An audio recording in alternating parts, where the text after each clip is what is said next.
took my fingerprints. They threw me in there for like 3 hours. They decided to take a little mugshot of me. You have to follow me at all times. You cannot be farther than like 2 feet away from me.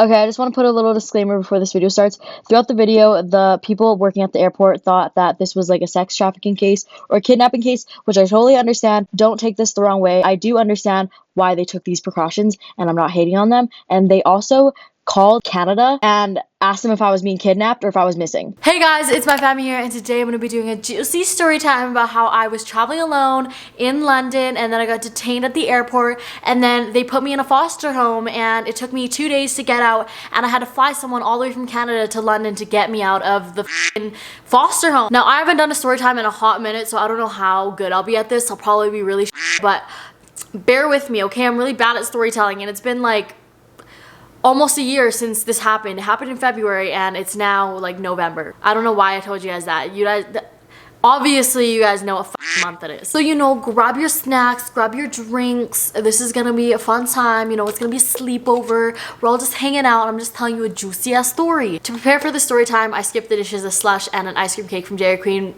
for myself. Also, another disclaimer, yes, I'm wearing a swimsuit top because I was trying on bathing suits, okay? I was feeling myself, and this is just comfortable, so stop staring. Just kidding. Do whatever you want. I don't care. What if this had eye trackers so like you could see where your eyes were going all the time? That'd be weird. Okay, so to start off the story, I was really bored and really lonely, and I feel so privileged to say this, but I was like, let's go to Europe. After this Europe trip, I ended up being really ill and then having to fly home early because I'm a dumbass, but that's another story. I don't know. Maybe I'll mention it at the end of this. I don't know. So I was like, you know what? I'm gonna go to Europe for a month.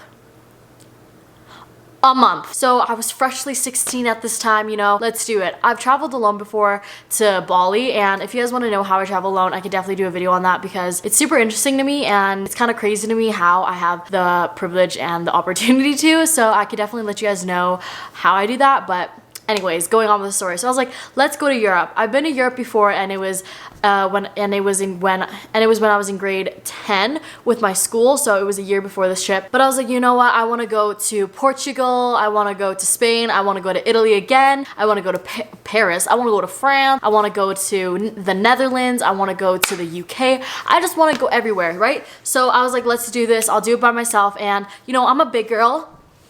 Pulled up my big girl pants and I booked the trip. So everything was going fine. You know, I went to Portugal, had a good time, went from Lisbon, Portugal, and then went to Rome like 2 days after I was in Portugal because, oh my God, Rome's like one of my favorite places. Why are my pants so like this? Rome's like one of my favorite places in the world. So I stayed in Rome for like 5 days, and then I was chilling in Rome, and then if you guys don't know, I'm not going to talk too much about it because I don't really like to associate myself with this that much anymore, but basically I have like some connections with Pestilence, Crayon, blah blah blah, whatever.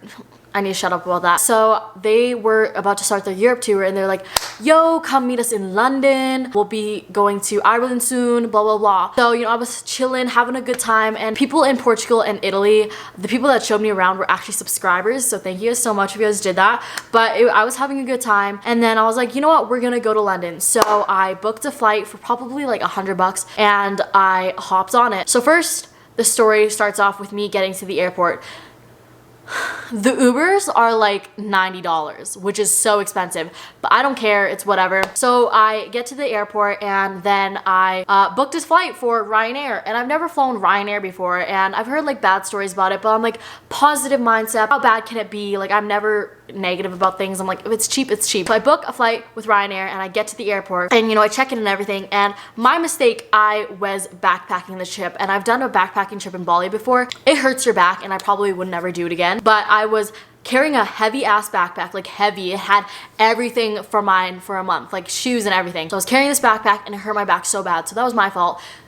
Terrible. So then I was standing in line and everything, and you know, what do you expect? It's Ryanair. It's kind of slow, but it's cheap, so it doesn't matter. They check you through, right? And you're about to get on the plane. That's what I thought. No, they make you stand outside in a line for like 30-40 minutes, and I was like one of the first people in line because I decided to pay for like the priority one just so that I could get like a checked bag. So I was standing outside for like 40-30 minutes with my bag on my back, but obviously I'm a dumbass, so I put it down. But like, it was just exhausting to just stand there for 40 minutes, like not knowing when you're gonna get on the plane, if that makes any sense. Then we hop on the plane. I'm like, all right, I'm about to get to London. And at this point, it's nighttime, so I'm feeling tired, right? I get on the flight and I'm like, whoa. What the f threw up in here? It's bright yellow and everything's just plastic and hard and it's just not comfortable. And I sat down and I looked at like the back of the other person's seat, and you know how they usually have like cards and where you could look at the safety instructions and like the menu? No, it's literally plastic with like a sticker on the back of the seat, and it's just like little cartoon pictures of the emergency instructions, which like this isn't a big deal. I just found it funny and I was like, wow. So I knock out before the flight even takes off, and then I wake up and it's pitch black outside, keep in mind, and like my ears are popped at this point, so I can't really hear too much. It's just pitch black outside, the lights are still on in the cabin, and everyone's like standing up and like kneeling on their seats and stuff. So in my mind, I'm thinking that, oh, we haven't taken off yet, right? So I go back to sleep and then I, you know, wake up. And oh, I forgot, before this flight takes off, I'm on my phone and everything. The flight hasn't even, you know, gone off the ground yet, and I'm on my phone, so obviously I haven't turned off airplane mode yet. And the guy next to me has the audacity to look at my phone and go, you need to turn your airplane mode on. I'm like, bitch, shut the f up, stop snooping. But I didn't actually say that. I was like, I may sound like a badass in this, but really I'm just like super nice and like innocent person.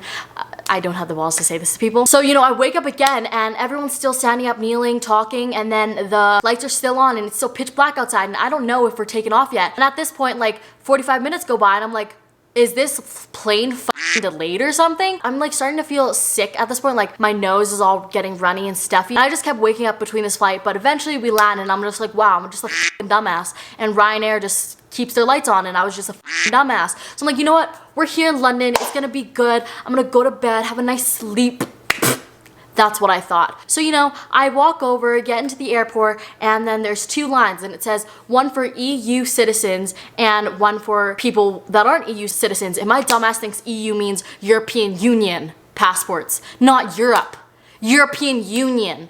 Anyways, I start walking through the European Union line, and a guy stops me and goes, let me look at your passport. And I show him, he's like, get the f out this line, go to this one. I'm like, sorry. By the way, he didn't actually say get the f out this line. Obviously, he was just like, yeah, no, you're in the wrong line. You need to be in that one. So I can't talk too much about the London airport because they told me that if I do, they're gonna ban me from London. So yeah. Anyways, so I'm walking up and I have my passport ready, everything's ready, and my phone's at like 1%, it's really low. And I walk up and it's this lady and she goes, passport please, and I give her my passport, you know, and my tickets, and she goes, where's your return ticket? And I go, oh, I haven't booked that yet. And she's like, oh, so you're just backpacking? And I'm like, no, I'm not like backpacking, like I know where I'm gonna be going and stuff like that, I just haven't booked the flight yet. And she's like, okay. So like in her mind right now, she probably thinks that I'm just roaming Europe like freely, like not knowing an end date and stuff like that, but I did have a flight back home. And she was like, okay, so where's your flight back home going out of? And I was like, it's going out of Amsterdam. And she was like, bitch, this ain't fucking Amsterdam, this is London. And obviously she's not saying that, but she's thinking it, and she's looking at me like I'm crazy, and she's just like, where's your parents' signature, like the paper for consent? And if you guys don't know what that is, it's basically a piece of paper signed by a notary and your parents saying that you're allowed to travel internationally alone. My fault completely, like 100% my fault. I was just thinking, you know, I had good luck. But basically I've traveled to like Indonesia, I've traveled to the US and stuff like that without that piece of paper, and I've had it before, but people just stopped asking me, so I stopped getting it because it's a lot of work because I don't live with my parents, I live in a whole different city. So it'd just be a lot of work to do that for every place I go to. I'm a dumbass and I didn't have it, so I told her, I was like, oh, like I used to have it, but no one asked for, so I stopped getting it. So she's like, just because no one asked doesn't mean that you don't need it. I was just like, ooh, I'm sorry. And like, as much as I seem like a badass right now, like in my mind I was gonna cry. And I was just like, I'm sorry. And she was like, okay, how much cash do you have on you right now? And I'm like cash? Like cash? And she's like, yeah, cash. And I go, oh, €5. 5 euros? I only had 5 euros on me because I just used my card the whole time. I never used cash. I just used my card. And she asked for cash. And I hear clearly like defined like cash. She's like, yeah, cash. And I go, 5 euros. And she goes, how are you traveling with 5 euros? And I'm like, oh, no, like I pay with everything with my credit card. And she's like, okay, show me. Well, not my credit card, my debit card. She's like, okay, show me. So I literally log into my banking account and I show her all the money I have in my account. And like, it's a sufficient amount. Like, I'm not gonna die here. Like, I'm not gonna have to go to the like Trevi Fountain. Why am I saying Trevi Fountain? It's London. Anyways, I will have to go to the Trevi Fountain and start scooping water out of it and drinking it because I'm so damn thirsty and I don't have money to buy water. So I show her that and she's like, okay, I'm gonna call your parents. I'm like, fine, sure. Like, they're gonna pick up. They're gonna tell you that I'm not being like missing or like sex trafficked right now. I promise. So I give her my parents' phone number and I'm like, this is gonna be chill. I'm not freaking out yet because I'm thinking that, you know, this is just a little check stop that they do for like everyone. So she's like, okay, so we're gonna put you in the, I forgot what it's called, but like it's like some sort of like detaining place, right? So she walks me over 5 feet and you know what it is? 4 pieces of fucking glass. 4 pieces of glass and a couple seats in there. And I'm like, what am I, an animal at the zoo? So she puts me in there and guess what? The door is only one way. There's only one doorknob and it's on the outside. Like, there's no way you're getting out of this bitch. So she puts me in there, she's like, I'll be back. And like, she's being a bitch right now. I'm not even being exaggerated. She's mean. Like, she's staring at me and just giving me so much sass. And I promise you, I was standing there being so respectful and I was talking really nicely and like following her. I was talking so nicely and like answering all her questions and I wasn't talking like this. I was like really scared and respectful. I promise you guys. So she puts me in there, I'm like, okay. So, you know, my phone dies and I'm like, so I sit my ass down, I try to plug it in, doesn't work. My power bank is dead. So I'm like, oh my god, oh my god, oh my god, oh my god, oh my god, oh my god, oh my god, oh my god, oh my god, oh my god. And I'm freaking out. But like, it's not too bad yet because I think she's gonna come back and be like, all right, your parents said you can go. So, you know, 20 minutes go by and then I realize I'm a dumbass and I have a laptop that can charge my phone. So, you know, I pull out my laptop and I'm pretty sure this isn't legal and you're not supposed to do this, but I pull out my laptop and, you know, I start going on iMessage and then I'm like, wait, you can charge your phone on your laptop. So I start charging my phone on my laptop and I text my brother and my sister in the group chat. I'm like, hey guys, you know, just stayed in London, haha, what's up? And at this point, I'm putting it on my Instagram story and on Twitter. And it's kind of funny because I think it's a joke at this point. And my brother's like, oh my, you'll be fine. You know, it's just like, it's just security measures, like you'll be fine. And I'm like, I know, don't have to tell me. I know I'm gonna be fine. Huh. She then later comes back and she goes, yeah, your parents didn't pick up the phone. And guess what? The number isn't even going through. What? I'm so confused at this point, but you know, I sit down and try to use my brain a little bit and I go, oh, my parents left for Vietnam the same day I left for Europe. So their phone doesn't work in Vietnam. They have to get a new number. So clearly that phone number doesn't work for a reason. And I go, oh my god, I'm so sorry. Like, they're in Vietnam. Like, that's why that phone number doesn't work. They're just visiting in Vietnam for a month. They just left like 2 weeks ago. Like, I'm so sorry. And she's like, okay, well, who else can I call? And keep in mind, this is very important. I said my parents were visiting Vietnam. She's like, all right, who else can I call? And my dumbass says, my sister. If you guys know my sister, which you guys don't, she doesn't pick up the phone. And I don't know why I said my sister, even though my brother was awake. It's like almost morning time in Canada, I think, or something. And I told her to call my sister. And obviously she's not gonna pick up, but you know, she leaves and she starts calling my sister and I'm just still on my laptop. I'm like, hey guys, you know, like, mommy and daddy didn't pick up. Like, I'm kind of screwed. My brother's still replying. He's like, Ma, you'll be fine, you'll be fine, you'll be fine. They just wanna ask questions, like, you'll be fine. I'm like, wait. And then another guy comes in and he's like, hey, do you want any food or water? And I'm like, no. I don't need any, like, I'll be fine. Because at this point, I think that I'm only gonna be there for max another hour, you know? So I'm like, no, I'm good. He was like, all right. 20, 30 minutes later, the lady comes back and she goes, yeah, she didn't pick up her phone. And I go, of course the not. Just kidding. I was thinking about it, but I was like, yeah, I'm done. So I was like, okay, my brother will pick up. Here's his phone number. She goes and she calls my brother and of course he picks up. And my brother texts me while she's gone and goes, hey, they're keeping you overnight and they're gonna interview you in the morning. What? Excusez-moi? I'm like, oh my god. At this point, I'm scared for my life. I'm like, all my stories on my Instagram are not jokes anymore. All my tweets are not jokes anymore. This shit real life. So, you know, she comes back and she's like, hey, she's a lot nicer now because she realizes that I'm not just like a kid running away. And she's like, hey, pack up your stuff. We're gonna take you to another room. So I pack up my stuff, I put my backpack on, and I go to another room. She takes me up an escalator and brings me to this police room. All it is a thin ass table and 2 chairs, you know? You ever see the videos where there's like a security camera in the corner recording people getting interviewed with the police? This is what it was. 2 other different girls come and they're like in like uniforms, like police uniforms or something, or like security uniforms, and they're like, okay, we're gonna need you to unpack your bag for us so we can look through it. Are there any sharp and dangerous items in here? And I'm like, no, like tweezers. And they're like laughing because they're like, that's not dangerous. And so they start looking through everything, and when I mean everything, like opening up every little pouch, opening up every little pocket and everything, opening up all my products, like looking for anything. At this point in their head, they're thinking that I only have €5 cash because I guess the wasn't very good at communicating to everybody else. So she told everyone that I only had like €5 cash, right? They're looking at everything, and during this time when I was in Rome, I bought my first Louis Vuitton item, and it was a backpack, and I had the receipt in there and a Louis Vuitton backpack. So they looked and they were like, oh, like clearly like she doesn't have €5 because if she has the money to buy a Louis Vuitton backpack, she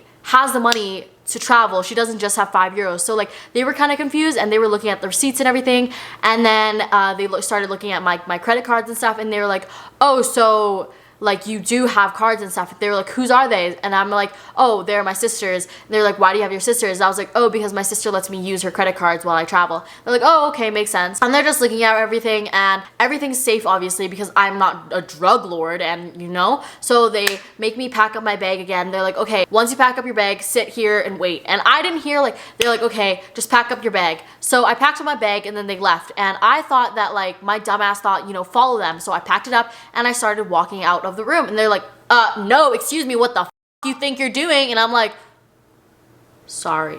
Obviously they didn't swear at me, but I was like, sorry. So I walked back in the room, and they're like, yeah, you can't do that. And I was like, sorry. I obviously didn't do this either. I was just like, sorry. So then they're like, all right, come here. So I walked to the other room, and guess what? They decided to take a little mugshot of me, and I don't have it anymore, but you know, they printed out the pictures and everything for me with like all the rules and stuff, but it was ugly. That's all I can say. But they took a picture of me, a mugshot, you know, to be in their database. And you know what else they did? They took my fingerprints. My fingerprints! Who did they think I was? Okay, so they took my fingerprints, and at this point I'm like, oh my god. So after they do that, they're like, okay, well, you're gonna have to wait in this room now. And I'm like, cool. You know what they bring me in? They bring me into like a child services, protective services room. Okay, on the wall there's like a whale, there's a map, there's a TV playing kid shows, there's a f***ing crib in the room, there's little baby chip bags, which, you know, I actually ate a couple baby little chip bags, and there was just toys.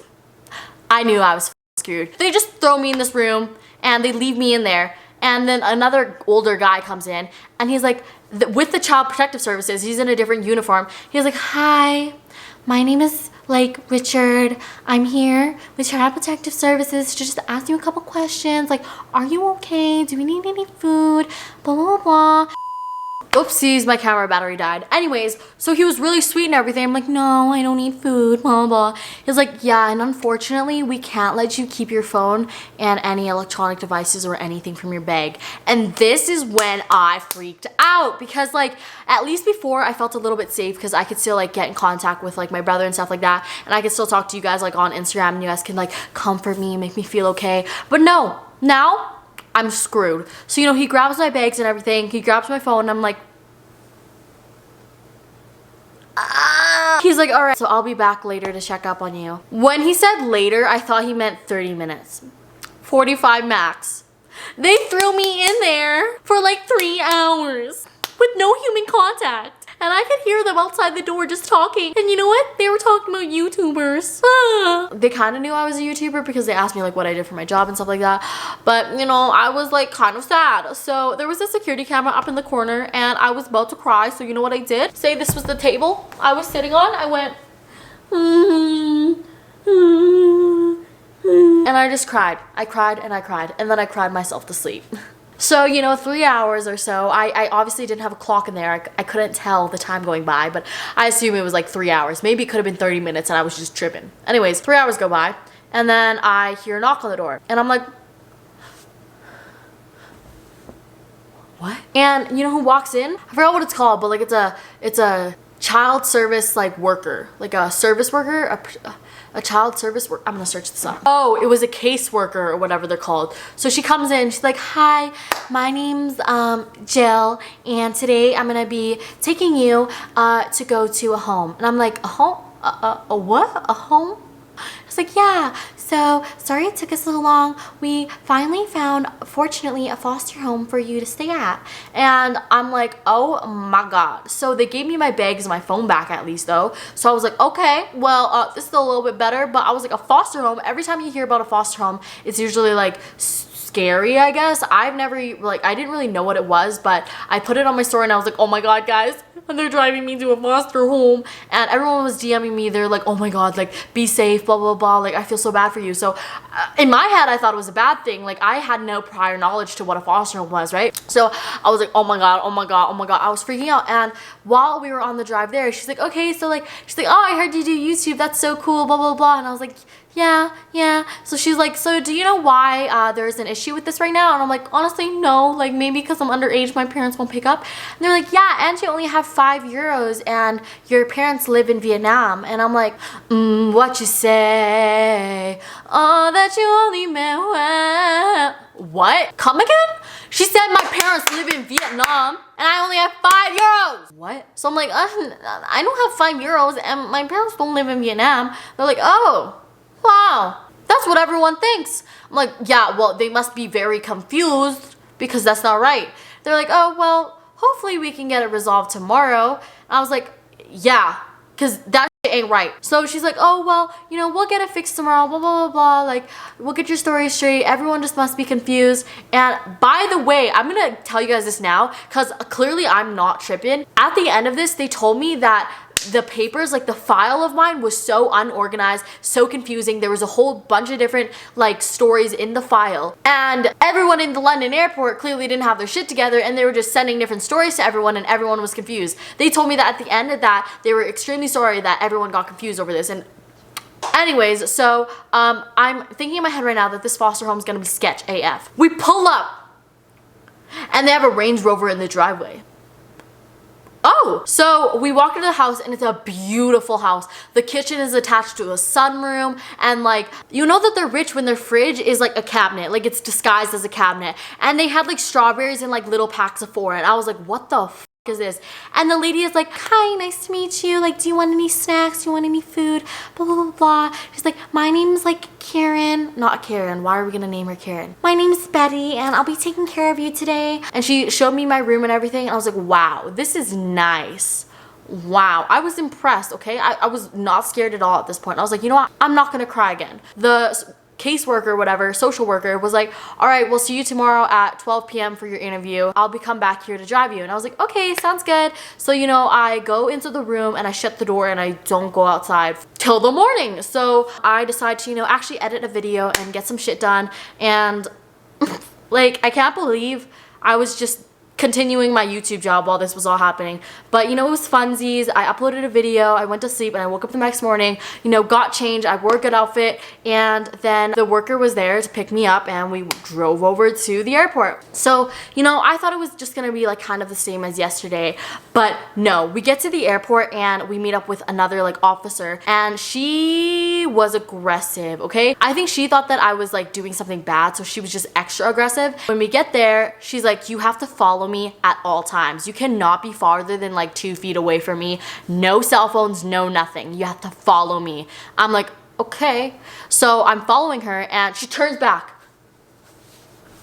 getting whiplash like every 1 minute, just checking if I'm there. And I'm like, bitch, even if I wanted to run, I wouldn't get very far, okay? We all know this, I'm unfit. We go through like a different security checkpoint, and it's not like the regular ones, it's the ones for like all the workers and stuff. Okay, so they take me to the security checkpoint and she's still getting whiplash, looking back at me every 1 minute. And she brings me back to the same room that I was in yesterday, the interview room. She sits down and you know what? There's a stack of paper in my folder, stack of paper. And she's like, all right, we have to do this interview. Basically, she's like, sorry, this is gonna take forever. We don't have like a computer to write this on. They have to handwrite every single question and answer.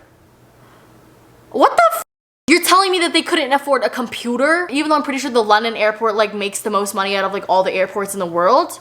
What? So she starts asking me questions from, what does your parents do? What does your sister do? What does your brother do? Why are you here? How much money do you make? What do you do in school? Why aren't you in school? Where do you live? Who do you know in London? And I was answering her and I was like, I'm here in London for a Post Malone show. And she's like, okay, so where the f is your ticket? And I'm like, well, I'm gonna meet up with them and they're gonna give me like my pass. And she's like, she just doesn't get it. She's like, okay, like,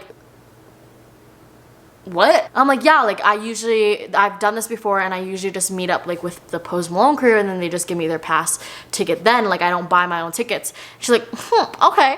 And she's just super confused about that, and I guess like I get it why it would seem shady. Like you say you're going to a concert but you don't have a ticket, and like there's 70, 80 more questions, and keep in mind, writing it all down, and they're just super invasive questions, which I totally understand why, but like it was just like, whoa, like this shit's real. So it takes like probably 2 hours to get this done. After I talked to her about like why I'm here and about how I do have money and there was just a misunderstanding. It's not like aggressive like it was before. Like she's a lot nicer now and more understanding. She's like, okay, well, I need to, you know, pass this on to my officers and we have to review it. So I'm gonna have to bring you back down to the fish tank. And I'm like, the fucking what? What? She's like, yeah, the fish tank, or just like I forgot what it's called, like some detaining place. I'm just like, okay. So they, you know, walk my ass back down the escalator and we go to the glass, like 4x4 again. And I'm sitting there, but this time I have my social worker in there. She's just talking to me about my life in YouTube. She was so sweet and she's just making me feel better. Like it's honestly a lot better. Like I have my phone and stuff like that. And like probably an hour goes by and the lady comes back and she's just like, all right, let's go. So we go back into the interview room. We all sit down and she's like, okay, so I reviewed this with my officers and it seems like it was just all a miscommunication, and you seem like a very responsible and understanding like kid. Like you're not a bad kid, you know what I mean? She told me that I was like super mature for my age. I was like, thank you, like so that's just what every kid wants to hear. I'm kidding, but like that's what she said. And she was like, you seem very responsible and you can make your own decisions, so we usually just give someone an option and make them do it. But she was like, since with like your situation, we're gonna give you options because clearly I'm not doing anything bad. She was like, all right, so your first option, pay for your flight back to Canada. And I'm like, I did not just fly to Europe to go back to cold ass Canada. That's not an option. I didn't say that. But she's like, all right, second option is you can continue to explore London, but you have to stay in the care of your foster home. And I'm like, I think the not. I'm trying to, you know, live my life out here. And she's like, and you probably wouldn't be able to go to Ireland. And I was like, I think the not. She's like, option number 3, you fly someone that is over the age of 18 to London to accommodate you your whole trip in Europe for the rest of it. And I go, yeah, I think so. I'm not about to miss a Post Malone tour just because I got detained, okay? I came here for a reason, okay? I just got my ass in all this trouble just to go on a Post Malone tour. I'm not gonna turn it down. So I, you know, get on my phone. I text my brother. I'm like, hey, you wanna hop on a flight in 2 hours to go to London? He's like, yeah. So I booked him a flight to London, and she's like, okay. And going to London takes, I think, like, it took us a while, like 15 hours or something. She's like, okay. So, you know, I booked the flight, and I'm like, all right, just booked my brother this flight. And she's like, shit. So she's like, all right, email us his passport information and stuff like that, just so that when he gets here, they know who he is and they can like bring him in. They're like, okay, you're gonna have to stay in the foster home for 1 more day since it's gonna take him a while to get here, and then we'll meet up with you next morning here at the airport to release you to your brother. And I'm like, okay, like at this point it's fine. And you know, me and my social worker, we go to McDonald's, we take a stop, you know, she pays for my food. I'm like, yum, yum, yum, yum, eat my chicken nuggets.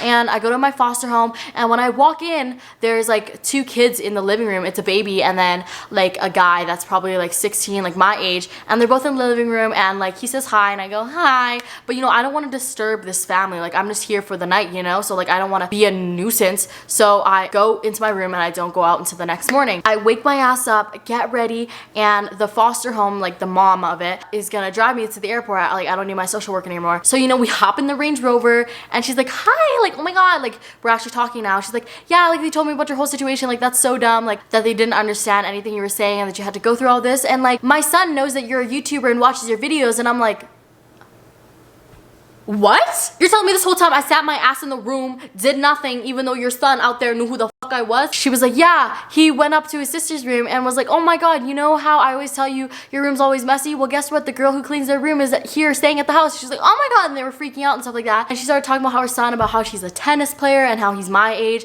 and that he was just freaking out over it. And I was like, wow. A boy from London watches my videos. That's insane to me. And I was like, I was staying in his house. Like, what are the odds? I'm just like, that's crazy. You know, we drive to the airport, and then me and like the foster home mom, we sit in a cafe and we wait for like the officers to get there with my brother. So we sit there for probably like 30 minutes. You know, she buys me a croissant and we drink some coffee and we talk. It was all super sweet. And then, you know, 30-40 minutes go by, and my brother and an officer and then like a child protective services worker come in, and the officer is like, all right, here are the rules. You cannot leave his site at all and go alone traveling in Europe for the rest of this trip, or else we will detain you again and send you back to Canada. And I'm like, shit.